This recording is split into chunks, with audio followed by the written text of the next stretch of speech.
اندر سے آہو ہوا بے قراری و بے چینی کی آواز آ رہی ہے۔ اللہ اللہ، یزید نے پوچھا یہ کس کی آواز ہے؟ یہ تو میرے گھر کو تباہ کر دے گی۔ اللہ اللہ، جا کر کے دیکھا تو وہ سیدہ زینب کی آواز تھی، رو رو کے اپنے بابا کو یاد کر رہی تھی۔ اللہ اللہ، جب معاملہ یزید نے دیکھا کہ جیسے ہی لوگوں کو پتہ لگتا جاتا تھا کہ یہ سر حسین کا ہے، یزید کے مخالف بڑھتے جاتے تھے، اس نے جب یہ دیکھا کہ مخالفت بڑھتی چلی جا رہی ہے، اللہ اللہ، اگر یہ خاندان نبوت کا قافلہ یہاں رہا تو میری سلطنت تباہ ہو جائے گی، میری حکمرانی برباد ہو جائے گی۔ اللہ اللہ، تو ایک دن کس کو؟ امام زین العابدین کو بلایا۔ کس کو بلایا؟ امام زین العابدین کو بلایا، اور زین العابدین کو جب بلایا تو فرمایا آپ کیا چاہتے ہیں؟ تو آپ نے فرمایا میں کیا چاہوں گا تو ہی بتا۔ فرمایا کہ میری چاہت یہ ہے، میری کچھ شرطیں ہیں اگر تو منظور کر۔ پہلی شرط یہ ہے کہ مجھے قاتل حسین میرے حوالے کرے، جنہوں نے حسین کو قتل کیا ہے وہ میرے حوالے کرے۔ دوسری شرط یہ ہے کل جمعہ ہے، جمعے کے دن مجھے جامع مسجد میں خطبہ اذان جمعہ سے پہلے پڑھنے دیا جائے، مجھے تقریر کرنی دی جائے۔ اور تیسری شرط یہ ہے کہ تمام نفوسان قدسیہ کے سر میرے حوالے کیے جائیں۔ چوتھی شرط یہ ہے کہ ہمیں صحیح و سالم مدینہ پہنچایا جائے۔ تو یزید نے کہا ٹھیک۔ اب اس نے دربار لگایا۔ کیا لگایا؟ دربار لگایا، اور دربار لگا کر کے کھولی کو بھی بلایا، شمر بھی آیا، سنان بھی آیا۔ جب یہ آ گئے، دربار لگ گیا، تو کہا بتاؤ حسین کو کس نے قتل کیا؟ کھولی نے کہا میں نے قتل نہیں کیا، اس پر اللہ کی لعنت ہو جس نے حسین کو قتل کیا۔ شمر نے کہا کہ مجھے پتا نہیں، میں قتل کروں گا خاندان مصطفیٰ کے فرد کو، جس نے قتل کیا اللہ اس پر اللہ اور اس کے رسول کی لعنت ہو۔ سنان سے کہا، اس نے بھی انکار کیا۔ لیکن کھولی بڑا چالاک بھی تھا اور چرب زبان بھی تھا، اس نے کہا قتل تو اس نے کیا ہے کہ جس نے فوج بھیجی، قتل تو اس نے کیا ہے جس نے عبید اللہ ابن زیاد کو اس کام پر ابھارا، قتل تو اس نے کیا ہے اے یزید، نہ تو فوج بھیجتا اور نہ یہ کارواں لٹتا، حسین کا اصل قاتل تو ہے، اصل قاتل تو۔ اس کو تو دن میں تارے نظر آ گئے کہ میرے ہی موافق، میرے ہی چاہنے والے میرے مخالف ہو گئے۔ اللہ اللہ، تو اس نے امام زین العابدین سے کہا کہ قاتلان حسین تو میں تمہارے حوالے نہیں کر سکتا، مجھے ان کا سراغ نہیں مل رہا، البتہ میں تیری 3 شرطیں پوری کر۔ ایک دن پورے قافلے کو اس نے بلایا، اور جب اس کی گھر والیوں کو پتہ لگا تو وہ عورتیں تھیں وہ بھی رونے لگی جب یہ سنا کہ قافلے کو تاراج کر دیا گیا۔ وہاں پر امام حسن کے بیٹے تھے جن کا نام عبداللہ ابن حسن تھا، چھوٹے سے تھے۔ اس نے اپنے بیٹے خالد سے کہا، اس نے امام عبداللہ سے کہا عبداللہ میرے بیٹے خالد سے لڑو گے؟ تو علی کا بیٹا ہے، بولو سبحان اللہ، اس کا بیٹا ہے، ابھی تیور ختم تھوڑی ہو جائیں گے۔ علی کا گھر بھی کیا گھر ہے جہاں کا ہر ایک بچہ جہاں پیدا ہوا وہی شیر خدا معلوم ہوتا ہے۔ کہا میرے بچے خالد سے لڑے گا؟ بولے ہاں کشتی لڑے گا؟ بولے ہاں۔ بولے ایسے نہیں، چھری لے کے آ، ایک چھری اس کو دے، ایک چھری مجھے دے، ایک چھری اس کی، ایک تلوار اس کو دے، ایک تلوار مجھے دے۔ یزید نے جلدی سے اپنے بیٹے خالد کو اپنی آغوش میں لے لیا اور بولا سانپ کا بچہ سانپ ہی ہوتا ہے، اللہ الصمد۔ یہ اس ظالم نے کہا لیکن تجھے کیا پتا تھا یہ کس کا بیٹا ہے؟ یہ علی کا ہوتا ہے، یہ فاطمہ زہرا کا نور نظر ہے۔ اللہ اللہ، یہ باطل سے دبنے والے تھوڑی ہیں بلکہ باطل کی آنکھوں میں آنکھیں ڈال کر کے مصطفیٰ کے گھرانے کا ہر بچہ دندان شکن جواب دینے والا بھی ہے، اس لیے کہ انہیں مرنا قبول ہے۔ باطل کے آگے جھکنا قبول نہیں۔ اللہ اللہ دل لگاؤ، اب دربار یزید ہے۔ روایت میں آتا ہے جب جمعے کا دن آیا، امام زین العابدین بولو سید الساجدین، اللہ اللہ نکارہ بجا۔ پہلے نکارہ بجتا تھا، سمجھ رہے کہ نہیں، ایک قسم کا باجا ہوتا تھا، نکارہ بجتا تھا جمعے کے اعلان کے لیے۔ نوبت بجی تو یزید کے بیٹے نے کہا دیکھ لے، زین العابدین سے کہا یہ تیرے باپ کی نوبت نہیں ہے، یہ میرے باپ کی نوبت بج رہی ہے، یہ میرے باپ کا ڈنکا بج رہا ہے۔ اللہ اللہ، امام زین العابدین خاموش رہے۔ اتنے میں اذان ہوئی۔ کیا ہوئی؟ اذان ہوئی تو امام زین العابدین نے فرمایا او ابن یزید سن، دیکھ لے یہ تیرے باپ کا نکارہ بج رہا ہے یا میرے باپ کا، یہ تیرے باپ کی نوبت بج رہی ہے یا میرے باپ کی، یہ تیرے باپ کا ڈنکا ہے یہ میرے باپ کا۔ تیرے باپ کی حکومت تو ختم ہو جائے گی لیکن قیامت تک میرے نانا جان کی نوبت بجتی رہے گی، میرے نانا جان کے دین کا ڈنکا بجتا رہے گا۔ یزید ختم ہو جائے گا، اس کی حکمرانی ختم ہو جائے گی، یہ چند سالوں کی حکومت ہے جو دراز ہو جائے گی، لیکن میرے باپ نے سر کٹا دیا ہے، گلشن مصطفیٰ کو شمس و شاداب کر دیا ہے۔ اب قیامت تک میرے مصطفیٰ کا دین لہراتا رہے گا، مصطفیٰ کے دین کی کھیتی لہراتی رہے گی، اور قیامت تک مصطفیٰ کے دین کا ڈنکا بجتا رہے گا۔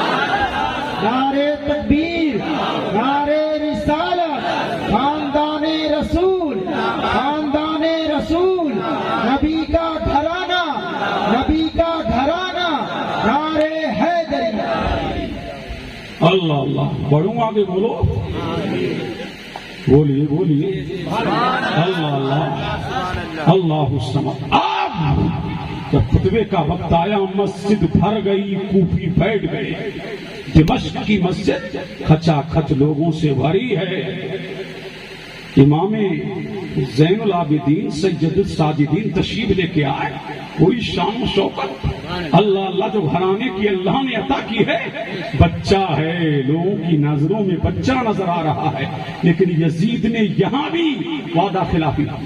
جب تقریر کا وقت آیا تو اس نے اپنے ہی دمشق کے ایک خطیب کو بڑھا دیا کہ آپ تقریر کریں۔ کیا کریں؟ آپ تقریر کریں۔ وہ تقریر کرنے کھڑا ہوا، اس نے اللہ کی حمد و ثنا کی، یزید کی تعریف کی کہ اللہ رحم فرمائے یزید پر کہ اللہ نے اسے کامیابی دی، کامرانی دی، حسین ابن علی کو ناکامی سے دوچار کیا۔ تو حضرت زین العابدین نے فرمایا او بدبخت چپ جا، اس نے ہم سے وعدہ کیا تھا کہ تقریر کر تمہاری کرائیں گے، خطبہ تمہارا ہوگا، تقریر تمہاری ہوگی، یہ وعدہ خلافی کرنے کی یزید نے۔ جب یہ امام زین العابدین نے اتنا کہا، او یزید اب بھی تو وعدہ خلافی کر رہا ہے، میرے باپ کے ساتھ کوفیوں نے وعدہ خلافی کی، اللہ اللہ آج اسی فکر میں مبتلا ہو کر تو بھی وعدہ خلافی کر رہا ہے، اللہ اللہ۔ جب اتنا سنا یزید نے یہ حق کا پکا رہ گیا، اس نے مشورہ کیا اپنے مشیروں سے کیا کیا جائے۔ مشیروں نے کہا بچہ ہی تو ہے، تقریر کرنے دیجیے، کیا ہے بچہ ہی تو ہے، تقریر کرنے دیجیے، لیکن بچہ یہ ہے کس گھر کا، یہ بچہ ہے کس گھرانے کا، اللہ اللہ، یہ بچہ تو وہ ہے، یہ گھر تو وہ گھر ہے کہ یہاں کا تو ہر بچہ خطیب نظر آتا ہے، یہ گھر تو وہ گھر ہے جب بولے تو لگتا ہے کہ حیدر کرار بول رہے ہیں، بولے تو لگتا ہے کہ مصطفیٰ کا گلشن کا شہزادہ بول رہا ہے، ارے بولے تو لگتا ہے کہ مصطفیٰ کا فیضان بول رہا ہے، ارے بولے تو لگتا ہے کہ علی کا بکار بول رہا ہے، بولے تو لگتا ہے کہ حسین کا چاہو جلال بول رہا ہے۔ اللہ اللہ، امام زین العابدین اسی منبر کھڑے ہوئے اور اللہ کی حمد و ثنا کی کہ اللہ کا شکر ہے کہ تمام تعریفیں اللہ تعالیٰ کی۔ لوگوں ایک دن دنیا سے جانا ہے، تو دنیا میں آیا ہے اسے دنیا سے جانا ہے۔ خطبہ دے رہے ہیں کون؟ امام زین العابدین رات جاتی ہے صبح آتا ہے، صبح جاتی ہے رات آتی ہے، میرا امام فرماتا ہے کہ ہر کمال کو زوال آنا ہے۔ سن لو زندگی یہ فانی ہے، یہ دنیا یہ فانی ہے، اور دنیا پروردگار کی نظر میں مچھر کے برابر بھی نہیں ہے، کہ دنیا کی کوئی اوقات نہیں، حکومت کی کوئی اوقات نہیں۔ اللہ فضل فرمائے علی مرتضیٰ پر۔ اب خطبہ شروع ہو رہا ہے، خطبے کے تیور بدل رہے ہیں۔ اللہ اللہ اللہ کرم فرمائے میرے دادا علی پر کہ میرے نبی نے ان کو سید العرب کہا ہے، عرب کا سردار بنایا ہے۔ اللہ کرم کرے مولائے کائنات پر کہ جب یمن کا قاضی بنایا تو میرے نبی نے اپنا دستے شفقت علی کے سینے پہ رکھا تو تمام علوم و فنون کا علی کو عالم بنا دیا۔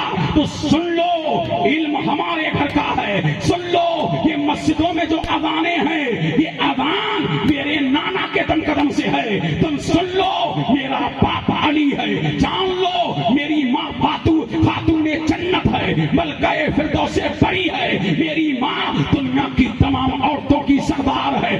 سن لو دین ہمارے گھر کا ہے، شریعت ہمارے گھر کی ہے، طریقت ہمارے گھر کی ہے، معرفت ہمارے گھر کی ہے۔ اللہ اللہ سن لو سب کچھ ہمارے گھر کا ہے۔ تم نے گلشن فاطمہ کو تاراج کر دیا، تم نے مصطفیٰ جان رحمت کے نواسے کو تاراج کر دیا۔ او یزیدی اے یزید سن، اور تیری ذریت بھی سن لے۔ اللہ اللہ کہ آج بھی ڈنکا بج رہا ہے کائنات میں تو میرے نانا کے دین کا بج رہا ہے، ڈنکا بج رہا ہے، اسلام کا بج رہا ہے۔ سن لے یزید جب امام زین العابدین نے ابھی چند ہی منٹ بولے تھے کہ جلدی سے اس نے مؤذن کو کھڑا کیا کہ اذان دے۔ اللہ اللہ لیکن خطبہ امام بھی پورا ہونے نہ دیا، اللہ سمجھ کھڑا کر دیا کہ کھڑا ہو کے اذان دے۔ جب اذان ہوئی اللہ اکبر اللہ اکبر، آپ جواب دیتے رہے اللہ بہت بڑا ہے، اللہ بہت بڑا ہے، اللہ اکبر اللہ اکبر، اللہ بہت بڑا ہے۔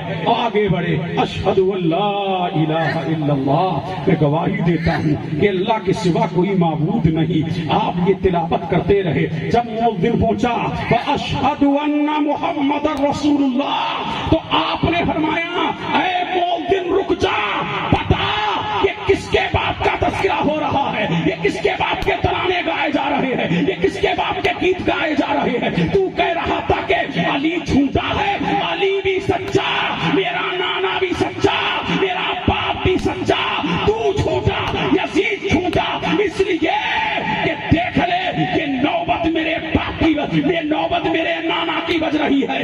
ارے بول یہ میرے نانا کا ذکر ہے کہ نہیں، یہ میرے نانا کا تذکرہ ہے کہ نہیں، یہ میرے نانا کے گیت ہے کہ نہیں، یہ میرے نانا کے ترانے ہیں تو ہے کہ نہیں، بول۔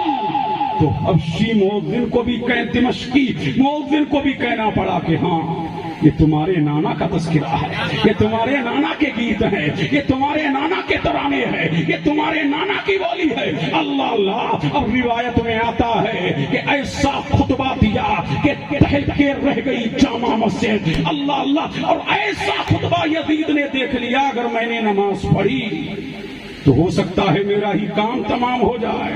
یہ نماز پڑھے بغیر واپس آ گیا، سمجھ رہے کہ نہیں؟ ڈر کا عالم یہ تھا۔ اللہ اللہ نماز پڑھے بغیر یزید واپس آ گیا۔ دیکھ لو اب بھی حکمرانی حسین کی ہے، اب بھی حکمرانی حسین کی ہے۔ حکمراں ہو کر نماز نہ پڑھ سکا اور دنیا نے دیکھا ہاتھ میں ہتھکڑیاں بھی ہے، پھر بھی علی کا لاڈلا بول رہا ہے، اللہ اللہ بول رہا ہے، اللہ اللہ منہ کھول رہا ہے اور باطل کو دل میں تارے دکھا رہا ہے۔ یہ امام زین العابدین ہے۔ اتنی شرط، ایک شرط پوری ہوئی، دوسری شرط کیا تھی کہ سر ہمیں دے دیے جائیں۔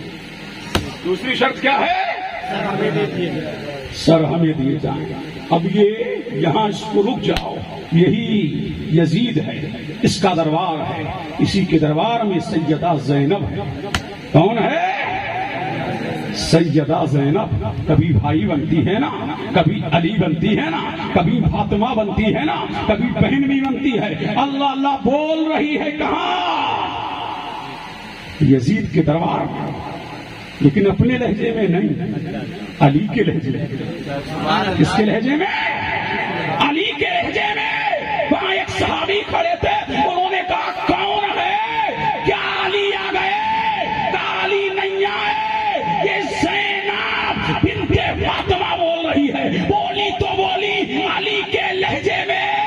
زینب نے کسی حال میں پردہ نہیں چھوڑا، اس نے بتا دیا کہ میں اپنی نسوانی آواز میں نہیں بولوں گی، علی کی آواز میں بولوں گی۔ اس لیے نانا نے فرمایا ہے عورت کی آواز بھی پردہ ہے، تو میں پردہ آواز کا بھی کروں گی، جسم کا بھی کروں گی۔ اللہ اللہ بولی تو لہجے میں علی کے بولی، زینب نے کسی حال میں پردہ نہیں چھوڑا۔ نعرہ تکبیر، نعرہ رسالت، نعرہ تکبیر، نعرہ تکبیر، اللہ اکبر، نعرہ رسالت یا رسول اللہ، نعرہ رسالت، نعرہ تکبیر، نعرہ تکبیر، نعرہ رسالت، یا حسین، یا حسین، یا حسین، یا حسین، یا حسین، یا حسین، یا حسین، یا حسین، یا حسین، سب کو بولنا یا حسین، یا حسین، یا حسین، یا حسین، یا حسین، یا حسین، یا حسین ہے نا، یا حسین۔ اللہ اللہ سلامت رکھے۔ اللہ متوجہ ہیں؟ تیسری شرط کیا ہے؟ اللہ تیسری شرط کیا ہے؟ کہ تمام سر ہمارے حوالے کر دیے جائیں۔ اب یزید نے دیکھ لیا کہ میری حکومت کا پایا پلٹنے والا ہے، اللہ اللہ تو بھیجنے کے لیے تیار ہو گیا۔ کس کو بلایا؟ نعمان بن بشیر کو بلایا۔ کسے بلایا؟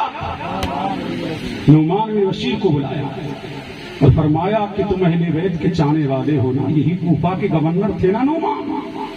اللہ کا شکر ادا کیا تھا، اللہ تیرا شکر ہے گورنری چھوٹ رہی ہے، میری حکومت میں اہل بیت پر آنچ آتی، اور میں اپنی حکومت کے دور میں اہل بیت سے کچھ کہتا تو مجھے یہ گوارا نہیں ہے۔ اللہ اللہ نعمان نے بشیر کو بلایا اور بلا کر کے فرمایا کہ نعمان انہیں حفاظت سے مدینے پہنچا دیا۔ 30 لوگوں کا دستہ عطا کیا۔ اب حضرت نعمان بن بشیر، اب دیکھیے یہاں ایک بات اور کر لوں کہ باجے کس نے بجائے تھے؟ یزیدیوں۔ سمجھ رہے ہیں؟ خوشیاں کس نے منائی تھیں؟ یزیدیوں نے۔ اگر یزید اس جرم کا مرتکب نہیں تھا تو گلیاں سجائیں کیوں؟ باجے بجائے کیوں؟ اور کوفہ میں فوج بھیجی کیوں؟ تو پتہ لگا کہ یزید ہی اس قتل کا سب سے بڑا ذمہ دار ہے اور قاتل حسین ہے۔ اس لیے اب نہ رہا یزید اور نہ اس کی یزیدیت، لیکن پرچم حسین آج بھی لہرا رہا ہے، مصطفیٰ کا گلشن آج بھی لہرا رہا ہے۔ جو ختم کرنے آئے تھے تباہ ہو گئے، اللہ اللہ، اور جو دین کے لیے آئے تھے وہ مر کے بھی زندہ ہو گئے، اللہ اللہ، وہ لوگ ہو گئے کہ نہیں؟ اللہ سمجھ۔ تو پتہ لگا اب چلے کون؟ نعمان بن بشیر، ساتھ میں کون ہے؟ سیدہ زینب ہے، ام رباب ہے، دیگر خاندان نبوت، اہل بیت مصطفیٰ کا قافلہ ہے، 20-25 لوگ ہیں۔ روایت میں آتا ہے کہ 10 دن رہے، ایک روایت میں ہے کہ 200 کچھ دن رہے، کئی طریقے کی روایتیں مجھے ملی۔ تو کتابیں آپ پڑھیں گے اور اس پہ ریسرچ کریں گے تو آپ کے سامنے کئی نتائج آئیں گے سامنے۔ تو نعمان بن بشیر نے فرمایا میں تو آپ کے خاندان کا غلام ہوں، آپ جسے چاہیں گے آپ میرے آقا ہیں۔ امام زین العابدین سے فرمایا آپ میرے آقا ہیں، جیسا آپ چاہیں گے میں ویسا ہی سلوک آپ کے ساتھ کروں گا۔ تو آپ نے مشورہ فرمایا، تو مشورہ یہ ہوا کہ پہلے ہم کوفہ جائیں گے، پہلے ہم کربلا جائیں گے، کربلا جا کر کے دیکھیں تو کیا معاملہ ہے، ہمارے خاندان کا کیا حال ہے۔ تو روایت میں آتا ہے 20 صفر المظفر، 10 کو یہ ہوا، اب 20 صفر المظفر کو پہنچے کون؟ امام زین العابدین اور سیدہ زینب، روایت میں آتا ہے سیدہ، اور جب یہ پہنچی تو کسی کے آنسو تھمتے نہ تھے، اس لیے ان کے جانے کے بعد قبیلہ بنی اسد آئے تھے، اور وہ جس کی شناخت تھی انہوں نے حبیب بن مظاہر کی قبر الگ بنائی تھی، گنج شہیدہ کہا جاتا ہے، بہت ساری قبریں ایک ساتھ بنائی گئی ہیں۔ وہاں انہوں نے دیکھا کہ امام علی مقام امام حسین کے سینے پہ علی اصغر کو رکھ دیا گیا تھا، کہ وہ سینے پہ سونے کے عادی تھے نا، پہلے سیدہ سکینہ سونے کی عادی، پھر علی اصغر سونے کے عادی تھے، تو امام میں حسین کے سینے پر علی اصغر کو، اور ان کے قریب میں امام حسین کے قدموں میں علی اکبر کو، ان کی قبریں اس طریقے سے بنائی گئی تھی۔ میرا اصغر آج بھی سینے حسین پہ سو رہا ہے، اللہ اللہ، سینے حسین پہ میرا اصغر آج بھی سو رہا ہے۔ جب سیدانیاں وہاں پہنچی تو چیخ نکل گئی سیدہ زینب کی، زین العابدین بھتیجے یہی تو وہ کربلا ہے، یہاں میرا گلشن تاراج ہوا، یہی تو علی اکبر کی لاش تڑپی تھی، یہاں تو قاسم کا شباب لٹا تھا، یہاں تو علی اصغر نے دم توڑا تھا، یہاں اونو محمد نے قربان ہوئے تھے، یہی تو وہ جگہ تھی۔ اللہ اللہ، جب سیدہ گزر رہی تھی اور جب یہ دیکھا تھا کہ حسین کی لاش پر اس قدر گھوڑے دوڑائے گئے ہیں، اللہ اللہ کہ لاش اللہ الصمد کے ٹکڑے ہو گئی ہے، اللہ اللہ اس قدر۔ اور ایک روایت میں آتا ہے اللہ نے اس لیے کچل دیا گیا تھا جسم، لیکن اللہ نے میرے حسین کے ہاتھوں کو اٹھا لیا تھا۔ اس نے اللہ نے حسین کے ہاتھوں کو آسمان پہ اٹھا لیا تھا۔ ایک روایت میری نظر سے یہ بھی گزری، آسمان پہ کیوں اٹھایا پتا ہے آپ کو؟ کیوں اٹھایا؟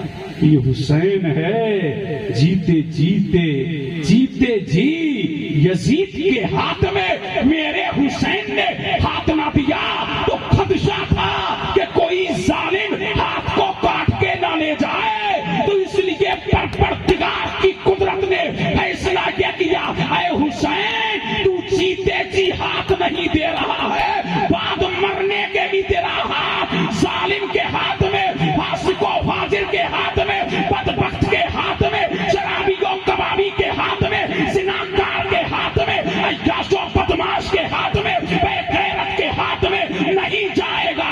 اے حسین تو نے دین کے لیے سر کو کٹا دیا، اسلام کو سبز و شاداب کر دیا، دین مصطفیٰ کو بچا لیا، قرآن کی عظمت کو بچا لیا، دین متین کو بچا لیا، مصطفیٰ کے گلشن کو اے حسین تو نے بچا لیا۔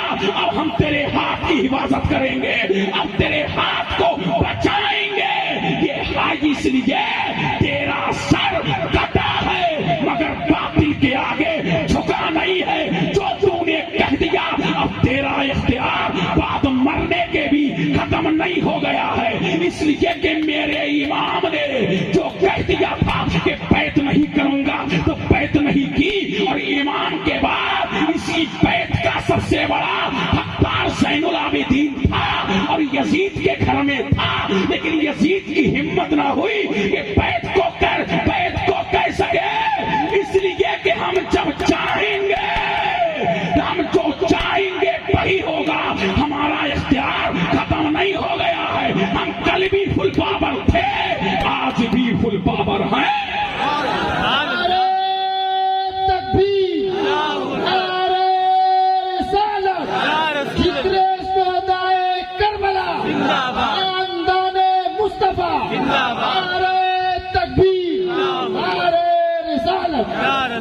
اللہ اللہ، ٹائم کافی ہو چکا ہے، بڑھوں آگے بولو۔